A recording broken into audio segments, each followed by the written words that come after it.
to have forgotten. In the name of creativity, our culture gives license whatever activity you may desire, with the result being mediocrity in the workplace, family, and everyday life. But in order to regain excellence, this creativity must be stifled. Let me give you an example. If I want to build muscle in any part of my body, say my arm, I must put that limb under concentrated periods of stress for extended periods of time so that my very muscle fibers break down and they grow back stronger. This is what Jordan Peterson means when he says, you must channel your vision in order to expand it outwards. Like building muscle, in order to master excellence in any craft, you must put your whole body under stress, under the function of discipline, so that you can arrive on the other side a better, stronger version of yourself. I've been playing violin since I was 4 years old, and my teachers would make me play for an hour a day, every day, up until I was about 19 when I came to college, when I no longer had teachers. And before I could play the magnificent Bruch Concerto, they would make you practice the most mundane, boring exercises for hours and weeks and months before I could even open up the first page of the concerto. They knew that I had to be equipped with the necessary skills, however boring, in order to master excellence in this larger, more beautiful thing, the Bruch Concerto. And this is discipline, that you must forego short-term desires for the sake of long-term goals, delayed gratification rather than instant gratification. In order to explore what discipline is, I will argue that there are three fundamental types of discipline man must acquire. First is martial discipline, discipline traditionally imposed on an individual for the sake of state or some outside or otherwise political end. The second is discipline as found in the intellectual life, intellectual discipline.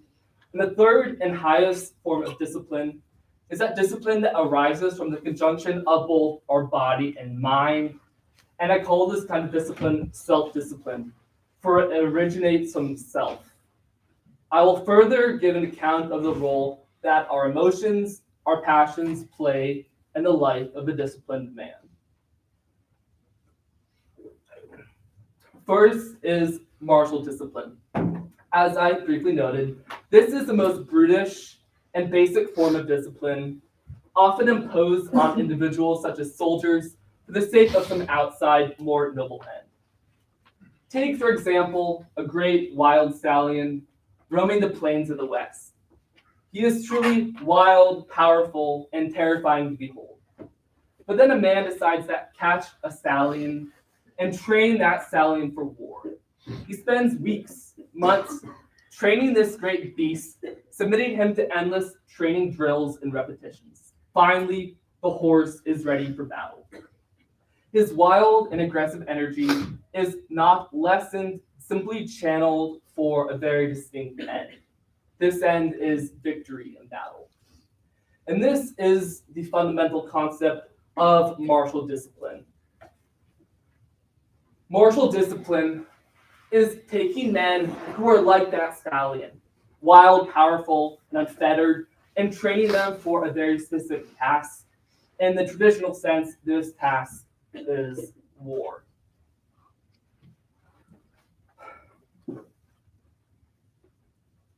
Most men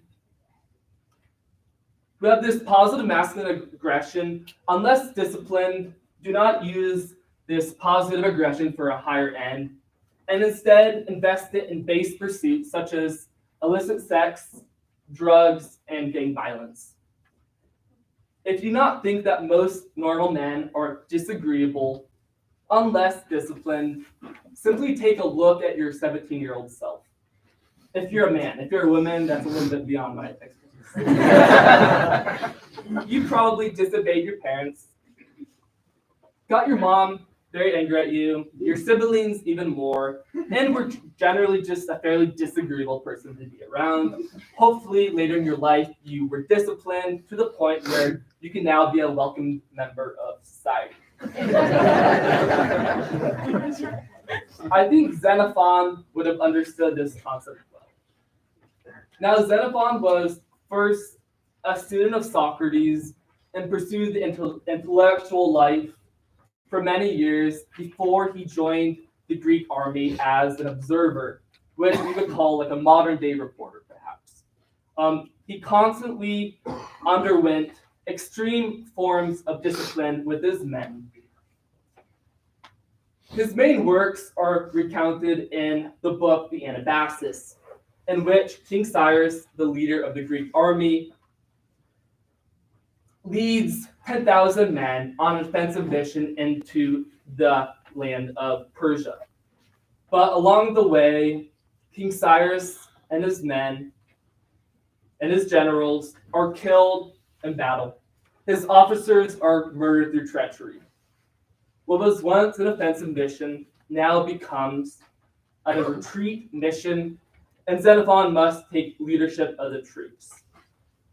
He constantly had to instill discipline in his men under extreme circumstances such as cold weather, snowy mountains, river crossings, fear, and the constant chaos of battle.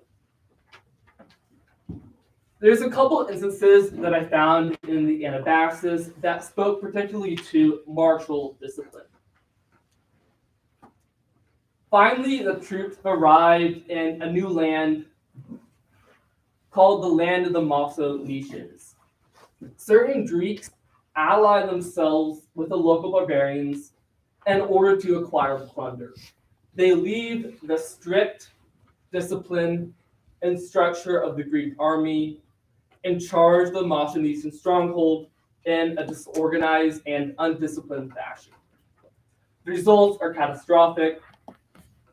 Within seconds, many of the Greeks and barbarians are instantly killed, and the rest flee.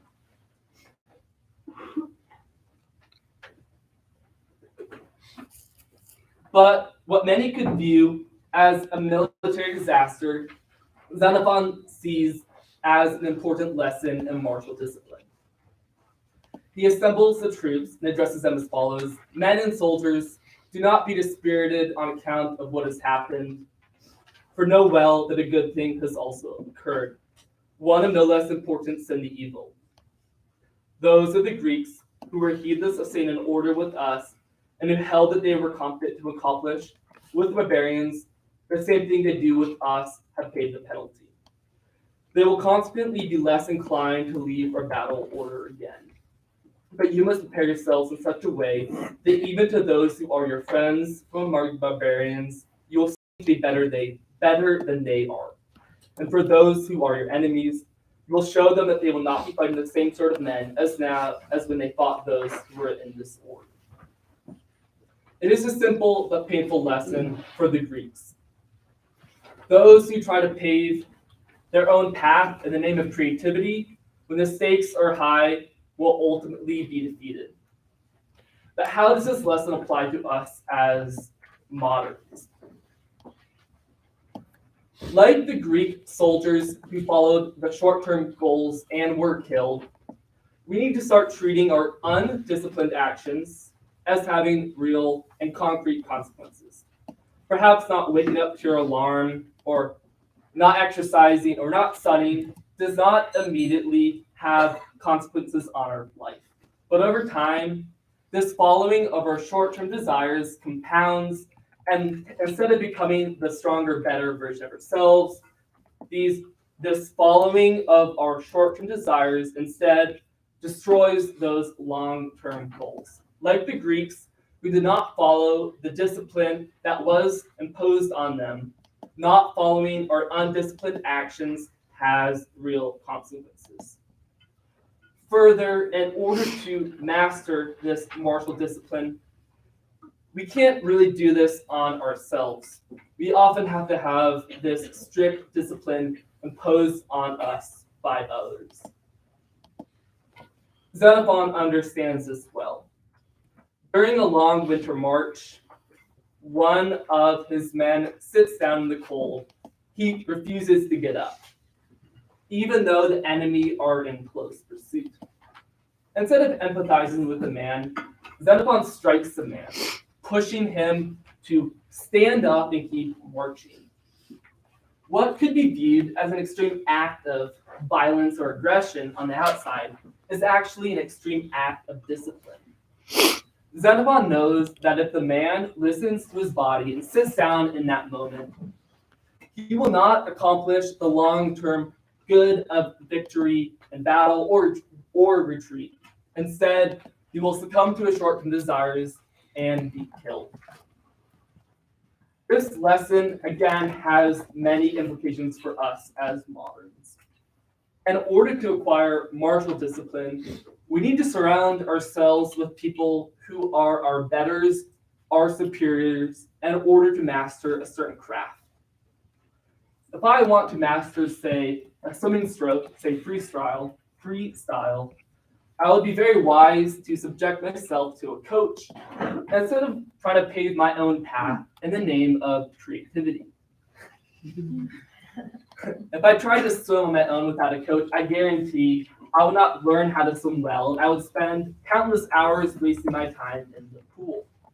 But a coach, a man who is better and stronger at me in swimming, can, like Xenophon, who strikes a soldier to drive him to accomplish his long-term goals, I can become the best swimmer that I could be and accomplish my long-term goals of swimming. Rather than surrounding myself with people who are lesser than me, in order to master excellence, I must surround myself with people who, like Rudyard Kipling says in his poem, "If truly force my heart and nerve and sinew to serve their turn long after they are gone."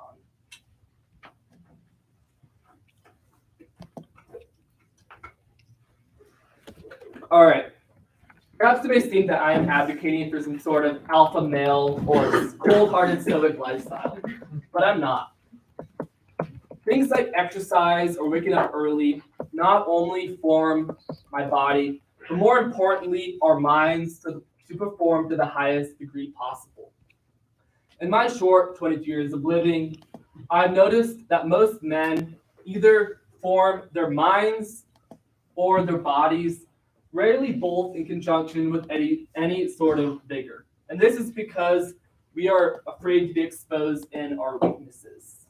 Plato writes, "Those who devote themselves exclusively to physical training turn out to be more savage than is good for them. And those who devote themselves to music and poetry turn out to be softer than is good for them." As humans, we must find the balance between forming our bodies and minds. For a physically inclined individual, the best way to build discipline in the mind is through pursuing the intellectual life, pursuing studies. Pursuing studies builds discipline in our mind through building calluses in our minds. Just as digging the dirt with a shovel builds calluses in your hands so that you can shovel better and longer, perseverance in studies builds mental calluses. The French philosopher Anton Gilbert Sertillange writes in his work, The Intellectual Life, "You must bring to your work constancy which keeps the task steady, patience which bears difficulties well, perseverance which prevents the will from flagging." Sertillange is clear that in pursuing intellectual life or pursuing an arduous reading or study assignment, you must persevere in the arduous task at hand instead of quitting midway through and getting distracted. He even compares pursuing hard or rigorous intellectual pursuits to forcing yourself to exercise. He says, "At the beginning of a walking excursion, it often happens that the first steep ascent finds you inert and breathless. You're inclined to give up and go home. But if you keep going, the muscles act freely. Just the chest expands and you feel the light of activity. It is the same with study. You must not yield to the first sense of fatigue. You must push on. You must force the inner energy to reveal itself. Little by little, the mechanism gets into play. You adapt yourself, and the period of enthusiasm may follow on the first painful inertia. Whatever may be the cause of your difficulties, you must go through them without flinching, keeping self-mastery. Sir Delange is clear that self-mastery and perseverance are not just mindsets that we need to have when we're working out or doing something physical, but this mindset of perseverance directly correlates to pursuing things that build the mind. Building this mental fortitude, as I noted, builds calluses in our minds so that we can take in more information over time. So how do you practically build this sort of intellectual or mental discipline? It's quite simple and very practical. Instead of allowing yourself to browse the internet midway through a study session, force yourself to just read 2 more pages, just a little bit. Over time, that perseverance tricks our minds and allows us to read even more and take in more information over time.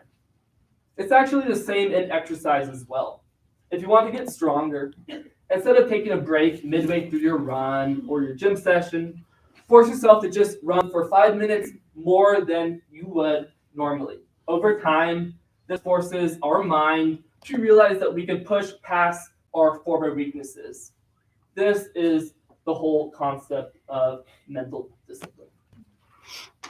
All right, at this point, I've outlined both physical discipline or martial discipline, ordered at forming the mind, and martial discipline ordered at forming the body, and mental discipline ordered at forming the mind. But being forced to exercise because your gym mat roommate drags you out of bed at 5 a.m. and says, work out, that's not true discipline. Nor is being forced to study because you're scared of a teacher or you want to get an A in a class. That's not true discipline. But studying because you truly desire the goods that result, that's true discipline. Waking up early because you truly desire the goods that result from working out, that is true discipline. This is called self-discipline. Now, self-discipline arises from both habitual training and both martial and intellectual discipline. Further, self-discipline arises when our will and our desire lead our body and mind. Our body and mind are united in our will and self-discipline. Self-discipline comes about not through other people forcing us to be disciplined, but because we desire to be disciplined and have trained ourselves. Self-discipline, yes, it's fundamentally a choice, but rather it arises through training.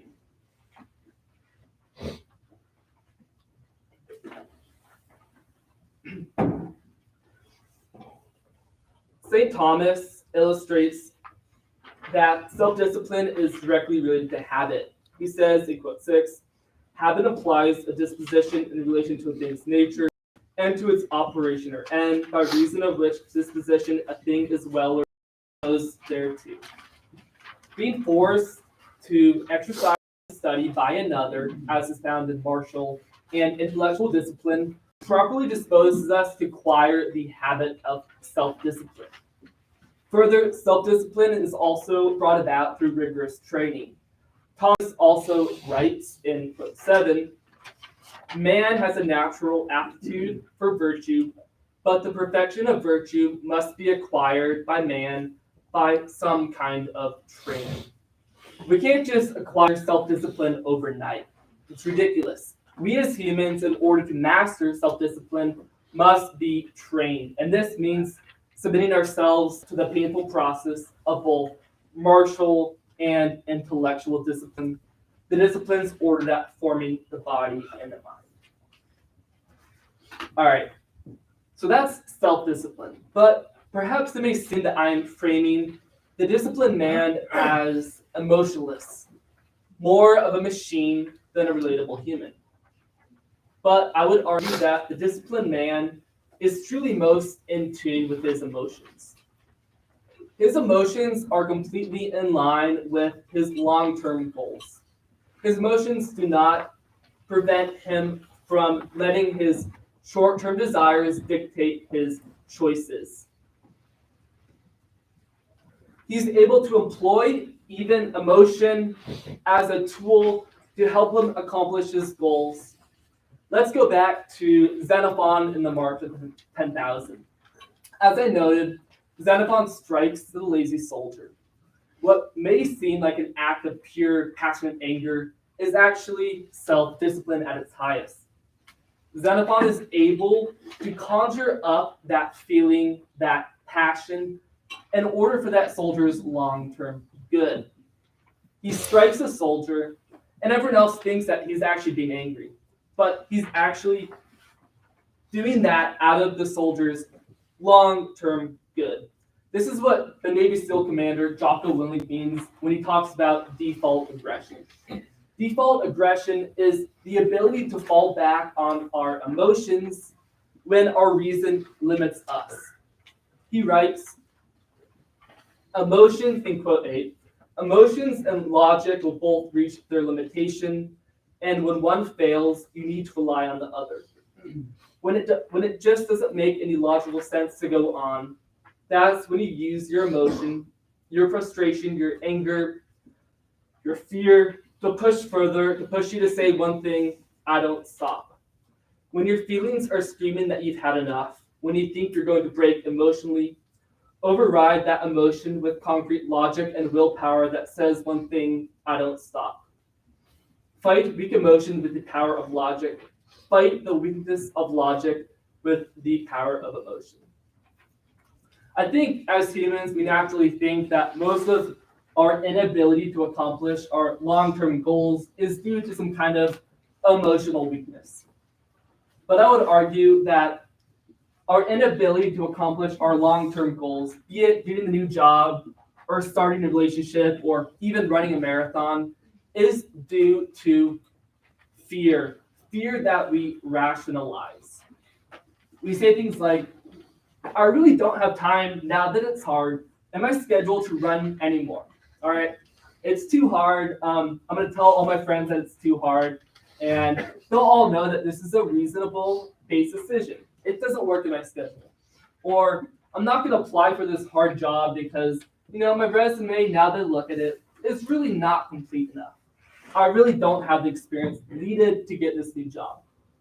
Over time, we rationalize our way out of our decisions. This is not emotional weakness. This is cold logic overpowering our long-term goals that we knew were good for us. That's when we use our emotion, as Dr. Willink says, our fear and frustration to fight that logic that's telling us to stop. Find that passion deep inside of you that says one thing, I don't quit. No matter what my mind is telling me, fall back on that emotion, that passion, that anger that once held your attention, and use that to accomplish your goals at hand. We as humans are both bodies and minds. We have the unique gift as a species to be both like animals and like angels.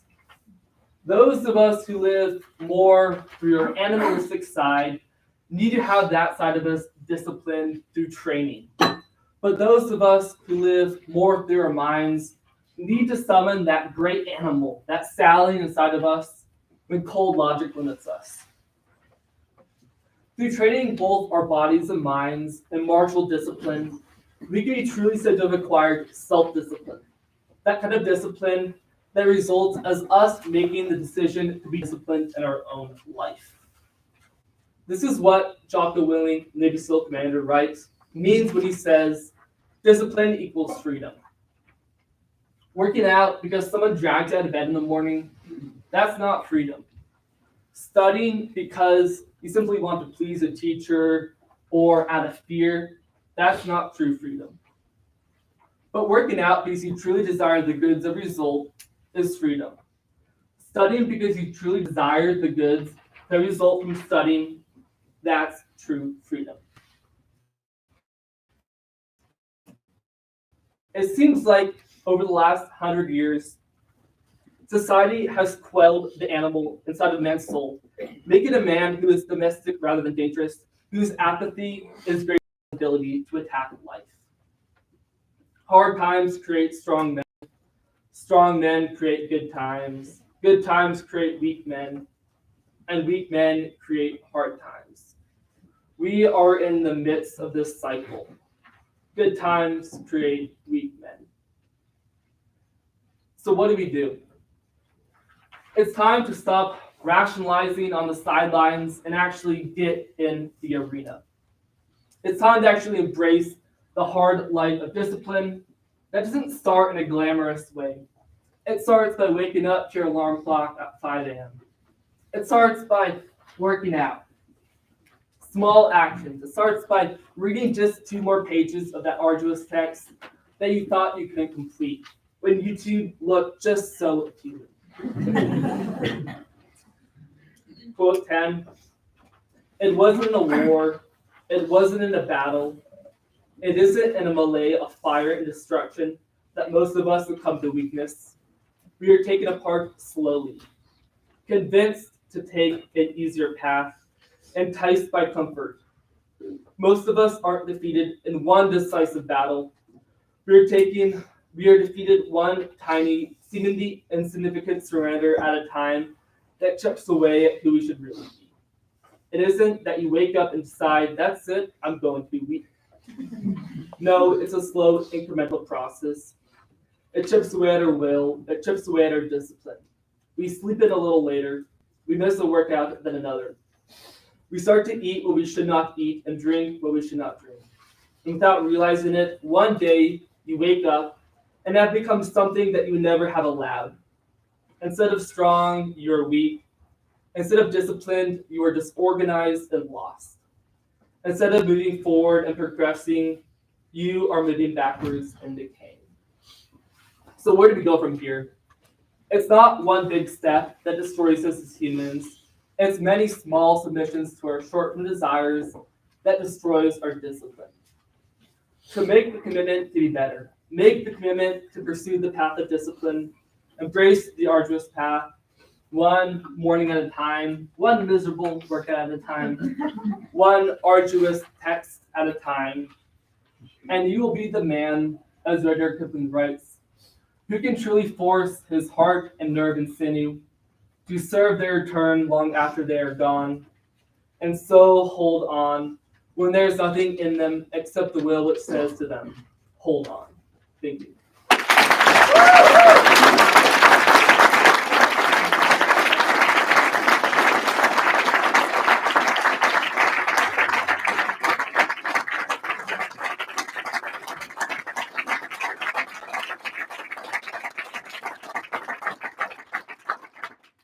Thank you, Mr. Wood. We will start with questions from my colleagues on the panel. If you or duration, is discipline a means or an end? It's a means. I'll explain. It's an excellent question. Yeah, it may seem in my region that I'm presenting discipline as some sort of idol, and I will tell you right now, being extremely disciplined has many dangers. It can be an idol. Your friends will start to not let you. But discipline is a tool. It's a tool that frees us up to have the time in our life to pursue things like leisure. It's a way of creating our life in such a way that it's channeled and then it opens. Jordan Peterson says that discipline is channeling yourself in order to expand outwards. So I would argue that the truly disciplined man knows when to channel himself, knows when to crack down and get the job done, so that he can take that time in leisure. Like when I play music, I had to play the really boring scales for hours so that I could play Brooks, Carolyn, Concerto, which is leisurely. Like that's expanding my vision. So. Yeah, to follow up on leisure, I'm trying to understand more exactly how to relate keeper and leisure with discipline, as you presented it, it almost seems like they're contrary. Discipline seems like work as opposed to leisure. For people, leisure is something that's good in and of itself. His example being the mass, but then also studies. Study in Latin means to be passionate for something, to be zealous for something. So yeah, I mean, it just seems like there may be contrary. If we think of being passionate, seems as a study, studying, say, a philosophical text and delving into it and falling in love with that in and of itself, like for its own sake, as opposed to, I think you use digging as the example to compare study with. They seem contrary to me. So what's the relationship there? Yeah, absolutely. I would say, so I talk about this more in my written thesis, but I'll talk about motivation versus discipline. I say if discipline is the cake, motivation is the icing. So I think in doing something like studying, there will be moments in studying when that passion will arise naturally. That's motivation. That's the icing on the cake. Like studying liberal arts at this school, you might do a billion readings and you might feel that great, like, best moment like twice. Oh, come on.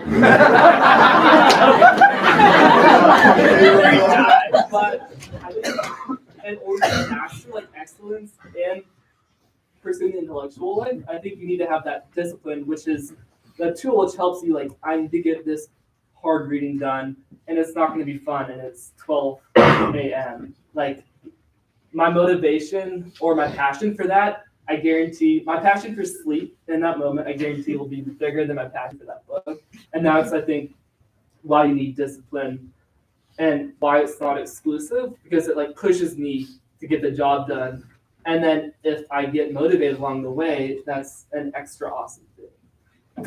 So what would be getting the job done with reference to? Yeah, in a very like hard and perhaps, maybe I shouldn't do it. No, I will. I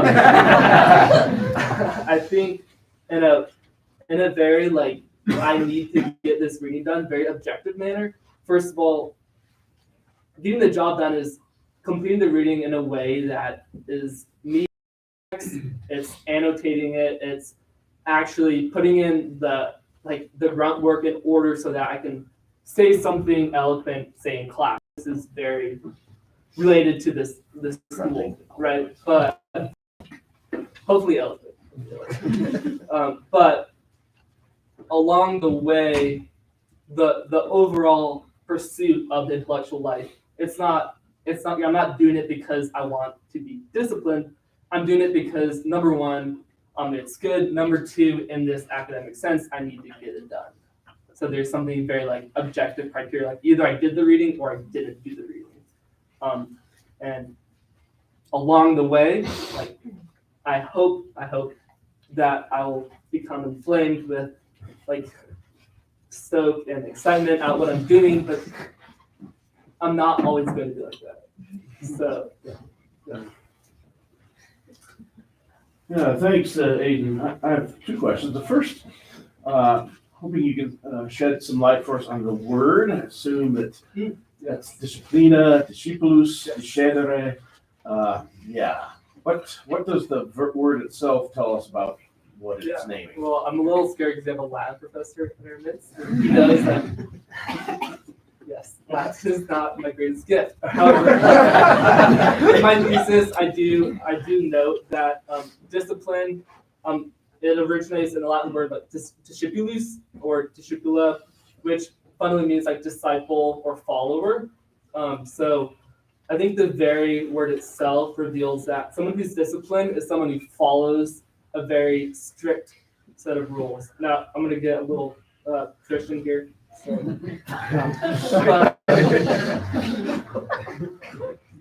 Christ, like the disciples were men who were followers of Christ. Like they walked in his very, very footsteps, right?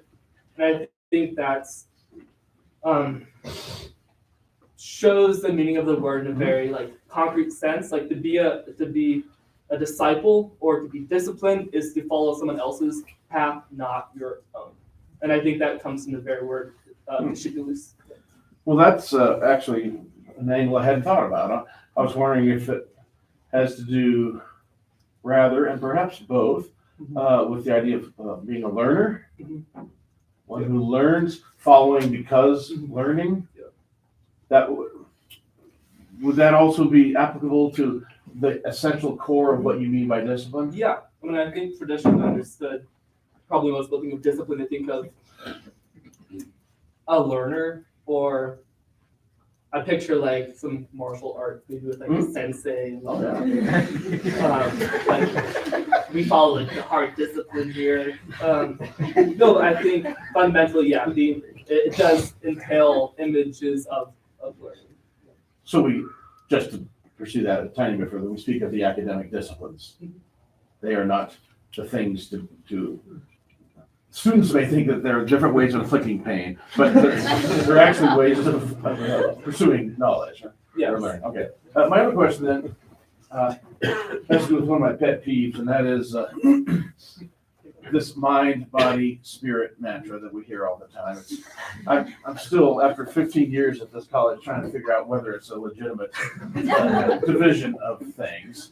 And I've heard a couple other theses this week that suggest that we're getting close to that. Yes. Did you have that in mind in your tripartite division Are here? you talking about like a philosophical understanding or just Well, it seems pretty obvious that Marshall would map Yes. onto body, intellectual onto Yes. mind. The sticking point is always spirit. I've heard students here say, well, it clearly refers to what's going on when you're with Jesus in the chapel, and others saying it more obviously has something to do with the sorting day, cowboys shouting louder than philosophers. Those are wildly different conceptions of spirit.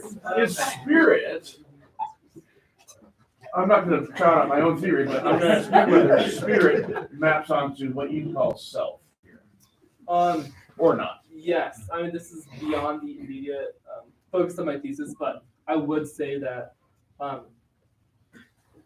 in some way, I say the body and the mind are united in our will or our desire, which for discipline, that's the mind and the body is the intellectual united in self-discipline, which is when we actually desire.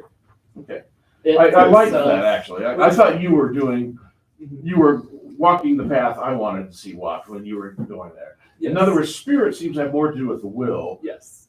mind with the intellect, Yes. body with the lower animal The faculties. passions. Yeah, and I mean, yes, I would posit that self-discipline does have to do with spirit. Also, well, maybe like side note, like footnote there, but Plato in the Republic talks about the spirited part of the soul, thumos, as being something completely distinct from our emotions and our reason. It's its own middle part, and it's just interesting to note that he does call it spirited, and I believe that he compares it to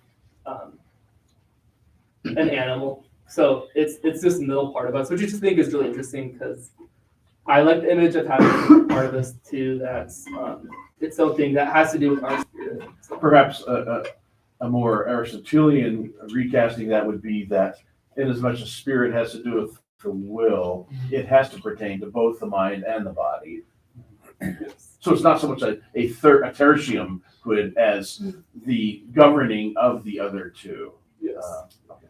Well, right, when C.S. Lewis in Abolition of Man invokes the passage from Plato that you're thinking of, he calls that, right, the heart, the chest or the heart, spiritedness, and maybe the Aristotelian equivalent there is the way that Aristotle described the soul in the Ethics as the part. It's the part of the soul that does not itself have reason, but is capable of listening to reason. Right. Yes. So the animal imagery is the dog or the horse, right? Mhm. But the dog that is able to be trained, listen, and obey. So it's not the passions as such, not the appetitive part. Okay, Yes. I want to one observation and then a question. Observation. This is more for the audience than for you. There's a a great text equivalent to the internet meme that you quoted on quote 9, the hard times great strong men. And the great source for that is Machiavelli, Florentine Histories, book 5, chapter 1. Immediately before and immediately after the section that Teresa quoted in her oration. And what Machiavelli says is, virtue gives birth to quiet, quiet to leisure, leisure to disorder, disorder to ruin. And similarly, from ruin, order is born, from order, virtue, and from virtue, glory and good fortune. And whence it has been observed by the prudent that letters come after arms, and that in provinces and cities, captains arise before philosophers. He goes on to say that philosophers are really problematic and corrupt. And then he says, thus, provinces come by these means, philosophy, to ruin. When they have arrived there and men have become wise from their afflictions, they return, as was said, to order, unless they remain suffocated by an extraordinary force. So we will see whether we remain suffocated by an extraordinary force or return to order. Okay, I guess my question is, does it matter how we motivate ourselves to endure, whether that's an exercise or a study? Or maybe another way of asking is, what are you looking to? What are you imagining? What are you telling? When you're telling yourself, just keep going. Yes. Yeah. Are you asking if there's a higher form of motivation in that moment that keeps me pushing towards the end?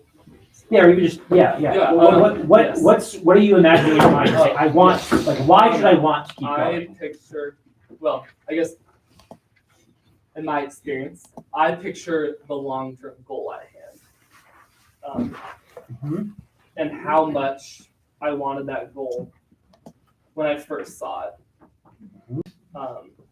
And that image, and I think that's why Jocko starts talking about fight like that rationality with that emotion. Like I picture how much I wanted it, and then I let that all right, that re-inflames that passion inside of me that wants that goal and pushes me towards it, even if my short-term desires are saying no, you need this on. Yeah. Okay, that's really helpful. And that solidifies the conclusion that I was starting to reach from listening to your thesis, which is that if you think about the true, the good, and the beautiful, and you want to slot your thesis into one of those three, I think your thesis is about the beautiful. If you think about the beautiful, that capacious sense of also the noble, the beautiful. You used that kind of language of saying the repetitive exercises on the violin, play a beautiful concerto, right? Sometimes you use the value neutral language of long-term goal, but often other times you say for the sake of some outside noble end or a higher end. And all of that seems to imply it's something that's admirable, that you want to look at, that when you look at, you're falling in love with. And that could be sort of the image of the ripped bodybuilder. And you could be saying I want my body to look more like that body. That's beautiful. I do think fundamentally as humans, we're motivated by beauty. So the long-term goals that I hope a normal, well-formed human would want would be, in a sense, noble or beautiful. Like playing violin, I think a lot of discipline is ordered at creating something beautiful long-term.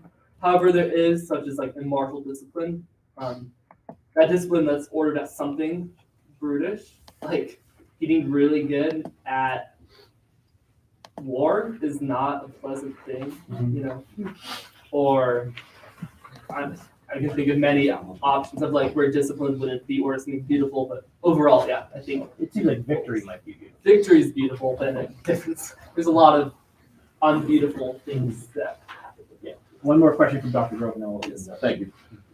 It occurs to me that the notion of heroism, of the heroic, is awfully close to what you're talking about here. Do you want to say anything about that?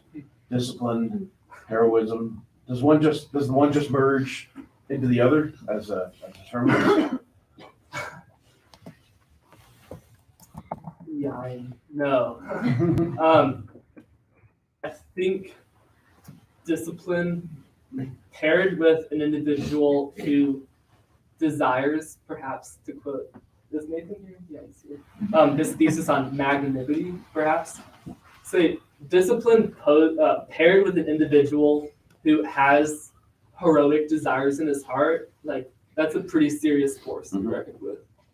Yeah, I'm just Yes. thinking that discipline, the way your account seems to present discipline as going beyond one's immediate needs or desires, of a longer term need or desire. Hopefully the desire comports with the need. And heroism is pretty much defined as just going, even further in that same direction. So. Yeah, no, I would 100% agree that, well, every. I can stop right there. 100%. Yeah, 100%. I'm good with that.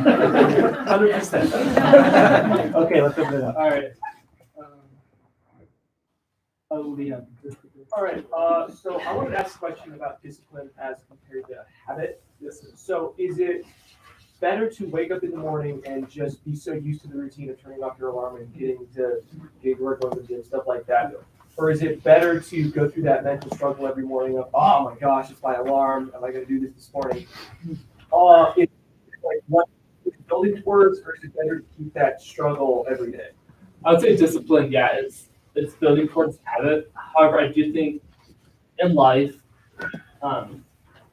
once a habit is established, that's the ideal, and that makes getting up at 5 a.m. a lot easier once it's habitual. However, I do think as humans, we can't be slave to our habits. Like you should install those habits and then like climb up one more rung of that ladder.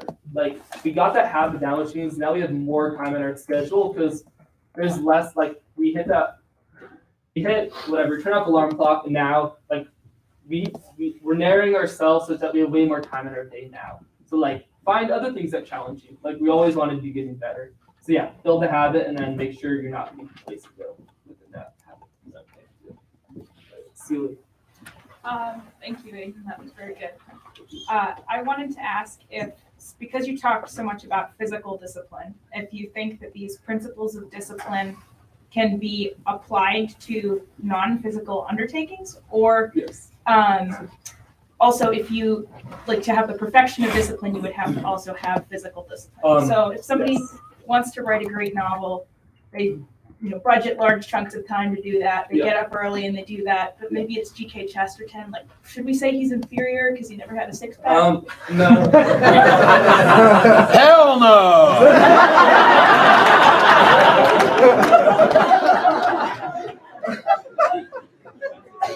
Six pack up, I suppose,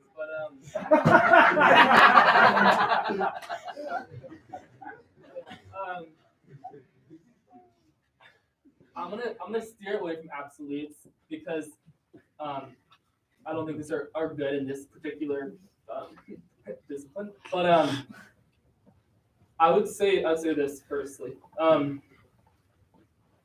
No, discipline is not fundamentally concerned, like in the definition, with physical things. However, I would argue that for a man writing a novel, physical activity, like I talked about this more in my thesis, and I'll more like science-y a bit, but I would say a small amount of physical like discipline, as in like exercise, would probably benefit the man who is trying to write a novel and is getting up at 5 and staying up till 12. Yeah, I have no doubt that physical discipline would help. However, his long-term goal of finishing the book would probably necessitate that he should focus more time on writing than he should on working out. Like that seems like a given, right? Like his long-term goal, which is noble, writing a book, he should write a lot and a lot. Like that's what he should be primarily disciplined, and that's when the discipline, physical discipline, is like a tool. It's like exercising is gonna help me come back and like write harder. So yeah. Aidan, thank you for your talk. You mentioned the arena, the man in the arena. Yes, sir. It made you think of Theodore Roosevelt's speech, and that it's not the critic who counts, but the man who Yes. Such a good. keeps falling down and gets up again and again. And you could say what role discipline plays in failure. Continue. So discipline is intrinsically linked to perseverance, and we wouldn't have to persevere if what we're doing isn't hard. Following the path of discipline, 95% of the time is a path of failure, and not failure in some like great like wow you're a failure, but failure is like you're gonna push yourself to failure if you're doing a good job. Like right, like you build your muscle by pushing it to failure so that it can't go anymore and then it breaks. Like that applies to I think many things in our life, and I think failure and discipline can be failure or it can be opportunity. It's like, all right, like good. I pushed myself as hard as I could to the point of failure. Now I can like reevaluate and see what I need to do to attack this better. So, yeah, that makes sense. Yeah. Houston, no, Professor Houston. Professor Houston. It is, okay, yeah. Sorry. I hope this isn't too duplicative of something that Dr. Grove said, but I think we were wandering in this direction, but I think maybe we could sharpen it up a little bit, just like Dr. Arbery objected about magnanimity. Is this straight hot paganism? I mean, is there any room for grace in this at all? So, did you ask, is this hot paganism?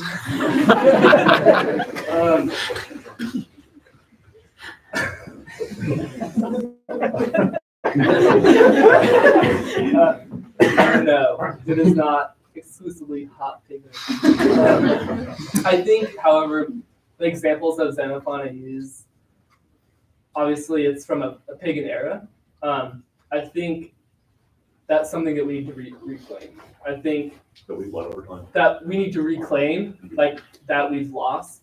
I think the archetypal foundations of this, at least some of this discipline, like martial discipline, does find its roots in paganism. Well, not paganism as like religion, but just during that era, only because there were a lot more regimes that were perhaps like oligarchy or democracy that were more ordered at warring, less ordered at democracy, perhaps. So I do think there was more opportunity and more need for like very base discipline and warriors in order to get more lands and get done what needs to get done. However, I think those lessons are directly applicable to us, even in our everyday lives. Dr. G, are you thinking perhaps of the extent to which physical discipline is all-consuming in our culture today as we slide into a completely irreligious abyss? I mean, there's that.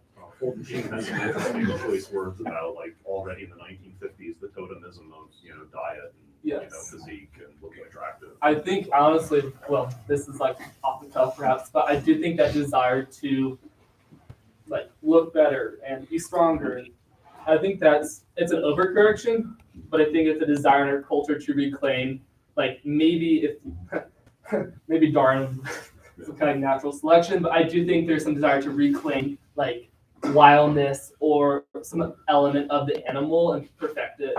My real question is like, where does the strength to do any of this come from? Not so much the why. Where does direction it you want to come go, from? but it sounds like, well, I just man up and I just find this within myself. Oh, And if I don't find it within myself, I just suck. no, I think where does it come from? It comes from desire within. Is that where grace leaks in? Grace, yes, yeah, absolutely. Like I think God wants men, especially, to be disciplined. And I think grace helps tremendously with that. I think more in a very practical way. I think surrounding yourselves with people, like I talked about, who will push you or hold you accountable is really, really important if you're looking to acquire physical discipline. Like I like speaking for myself, like I like starting with people who are way, way better and way stronger because they're gonna push me. And so like if you're just getting started, you should make sure you have someone who's a little bit better than you who's gonna hold you accountable. So, Just the beginning of book 3 of the Anabasis is really helpful for this. When Xenophon wakes up, the generals have been killed.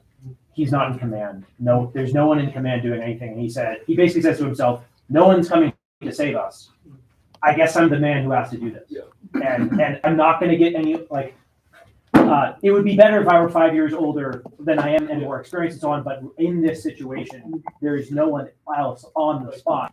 And so, I mean, we can think about that with sort of God and Christianity in mind, which is God has given us all certain gifts, and none of us are perfect in any of them. But if we don't cultivate them, and then if we're in a tight spot, use them, then we are just kind of presuming that God is going to send a miracle to save us instead of using the gifts that He's given to try to help ourselves and protect others. Yeah. Probably one more question. Margaret. Thanks, David. My question is, do you think there's a hierarchy between the two disciplines? For example, do you think it's better to like wake up at 5 a.m. and work out your body, but then like get to class and you're sleeping the whole time? Or do you think?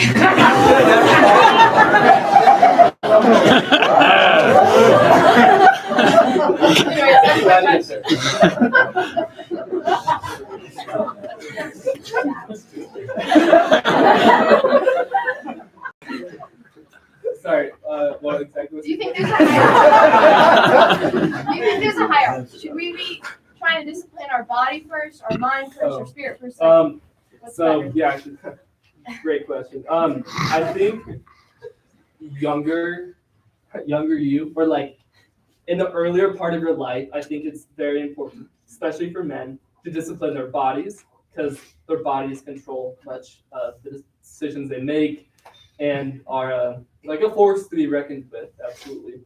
So I would say discipline in like a family for kids, like that's why it's important to discipline people while they're younger, because their minds aren't fully formed, right? But their bodies, like they know what's going on. So I think, but I would say more importantly, your mind should be disciplined. So I think when you're younger and still being formed a lot, I'd say like, yeah, you need discipline and you should be like training your mind through going to school, whatever.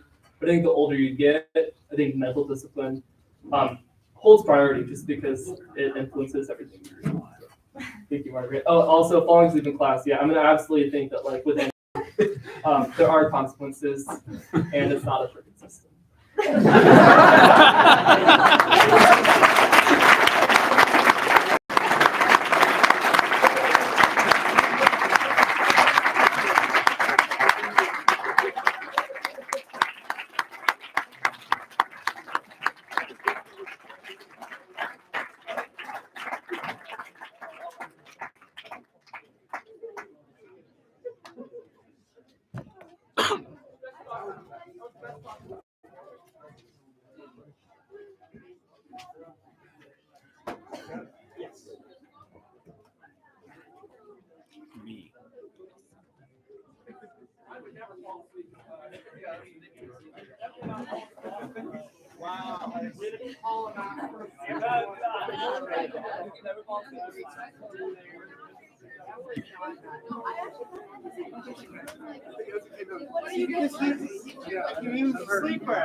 In front of professors too.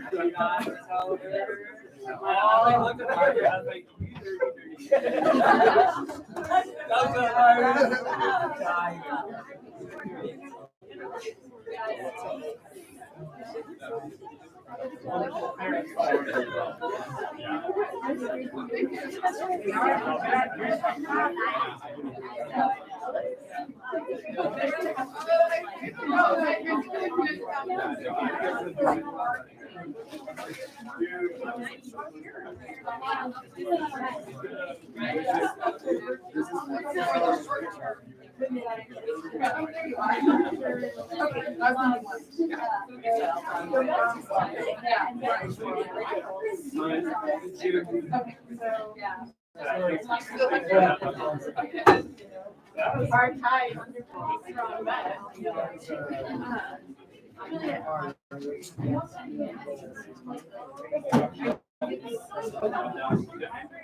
I'm down to go. Yeah. Jacob? Yeah. Use the advantage. Just you have to work. Yeah. It was a joke. My actual thesis is called "Discipline but Dangerous," but Yes, it was I it totally. was a humorous moment where I just decided to make it funny. Like our kayaking one? I mean, the whole point was it was kind of like a joke about me because I'm not like super intellectual, but Yes. I'm very.